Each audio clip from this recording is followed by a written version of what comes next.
We are now studying page 17 of the tractate of Sotah, the 16th day of study. And we have over here the beginning of a Mishnah.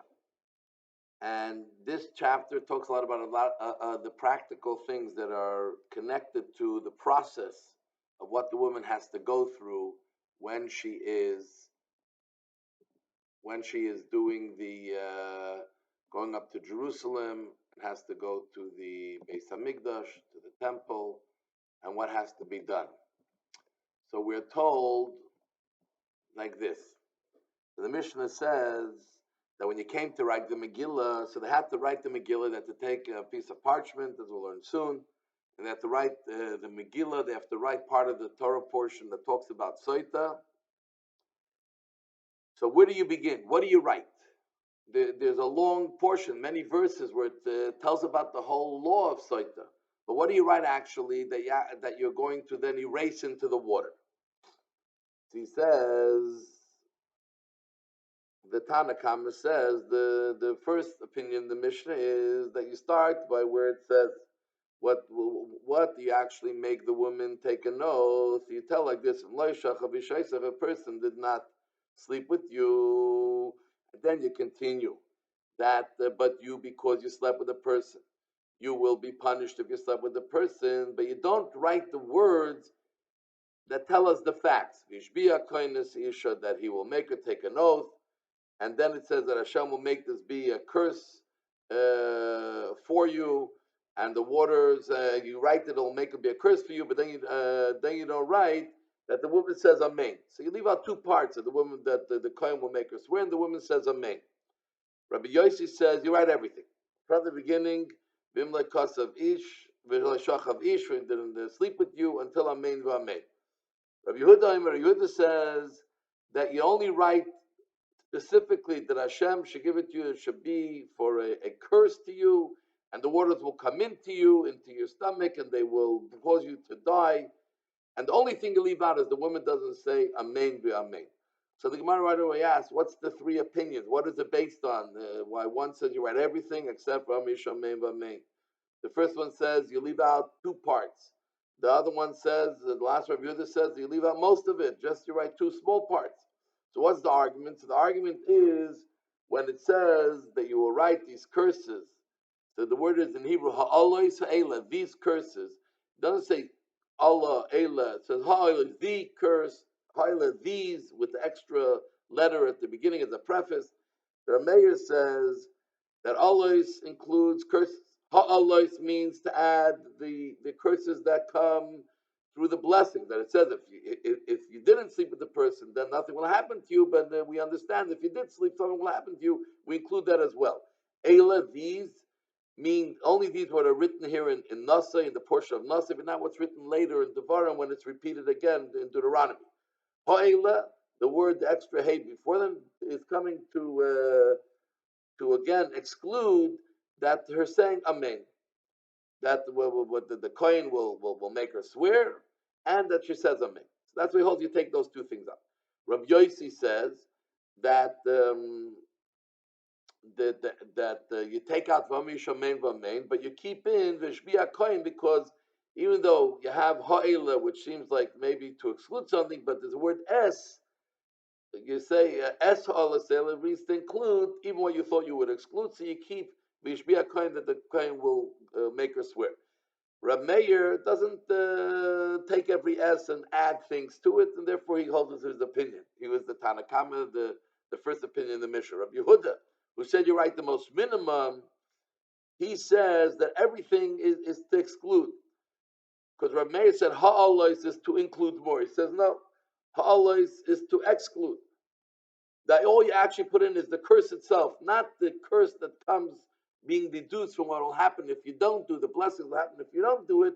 He says that it comes to exclude that as well, and Ela comes to exclude this thing you don't include from Mishnah Torah, from Deuteronomy, and Ha'ela comes to exclude that you don't put in that the Kohen will make the woman swear. She says Amen. So the question is for Rabbi Meir. For one word, he uses the hey to add that we include also the curses that come instead of by the lack of the blessings. And the other place, Ha'ila, he says it's coming to exclude. So he says it's very simple. When the word is talking about you will write these, that means you're trying to say what you have to do. So the extra hey means to add something else you do. But Eila comes to exclude. So therefore the extra hey means to exclude something else. It goes according to the flow of what the verse is saying. Now the question is, according to Rameir, he's of the opinion that you don't say from a negative, you automatically understand a positive. And he's of the opinion that when you do a Tanai, when you do a condition, you have to spell out the positive and the negative. You don't deduce anything. So why do you even put in that part where it says that if you're good, nothing happened, you'll be clean? Because he doesn't deduce from there any curses. So actually, Rabbi Kiva, so actually the Gemara answers, Rabbi Tanchel says, it says the word hinaki will be clean, but you can learn hinaki, that it's telling us that if you're not clean, you will be die from it. So it's not just a blessing, and from there we deduce the curse if you're not clean, but actually in the words itself is telling us already that you will die if you're not clean. Now, the Gemara goes to tell us, Rabbi Kiva says, once it's talking about a man and a woman, Rabbi Kiva says that a man and a woman, Isha and Isha, if they merited to live according to the way Hashem wants, the Shechina b'neim, God will be with them, because it is extra, they both have the same two letters, Aleph, Shin, H, but there's a Yud by the man, a Hey by the woman, that is God's name. But if they were not meritorious and there was affairs going on in the house, so then what happens is that a fire, the aleph shin of their word, will eat them up. And Rava says that it eats up a woman quicker. She suffers much quicker because the aleph and shin by her are together. The hay comes at the end. But by a man, there's a yud between the aleph and shin, so it takes a little longer for him to be punished, but a woman will be punished much quicker, as we said before. She's the basis of the home, so it's much more of a responsibility she carries. Rava said, why generally do we need to even have dirt in the potion? You have water, you have dirt, and you have the erased ink. Why do you need that? So he says,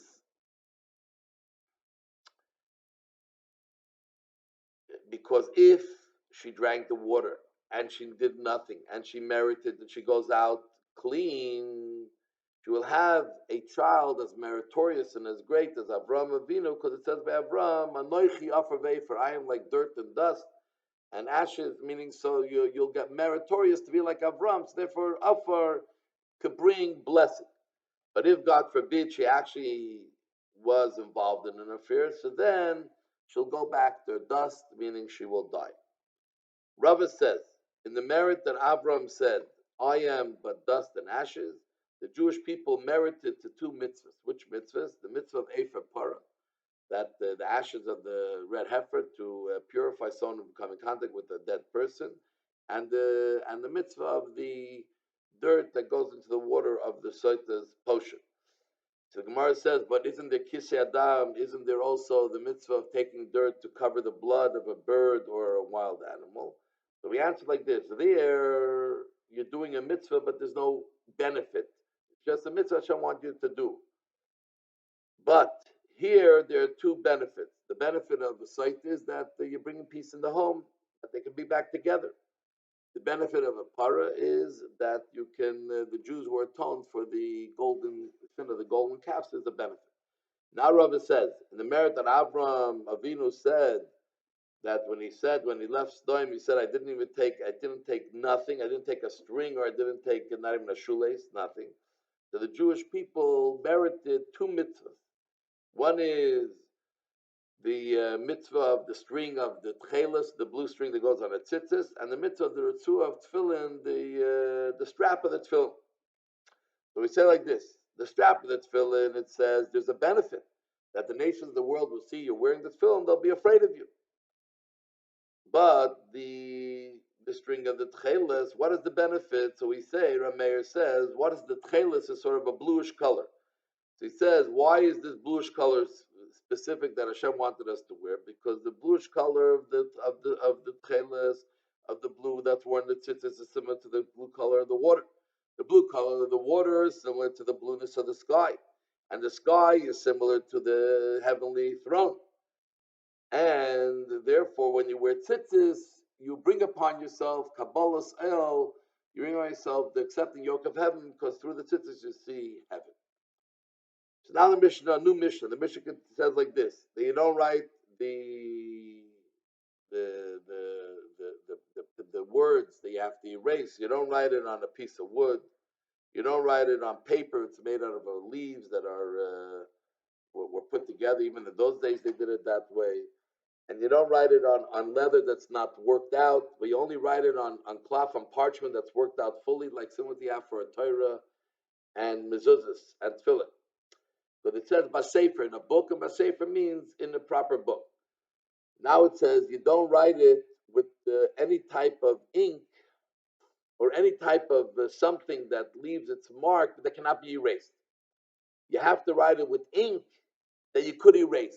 Ink that sits on top of the parchment that you could erase it off. But something that gets into the parchment that you cannot erase is not kosher for the writing of the book of the Sotah. So Rava says, the Gemara brings down, and Rava says that Sotah, the paper, the parchment of the Sotah that you wrote to be erased into the potion, that you wrote it at night, is not kosher, because it talks about that the judgment has to be done by daytime.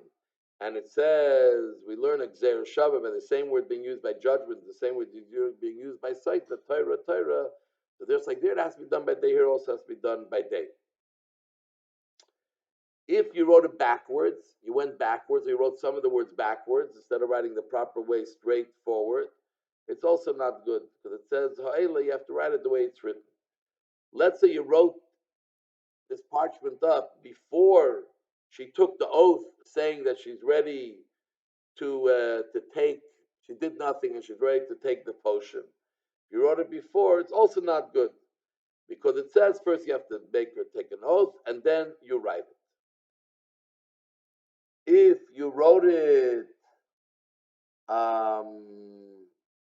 like a letter and not like a book. What does it mean like a book? So the Torah, when you write, you take the parchment, you make lines, not with ink, but you sort of you mark the line, you engrave the line in the parchment. If you didn't write it with lines, then it's not good. It's like a letter, and it's not good. So this is the teaching of page 17, Daf Yud Zayin.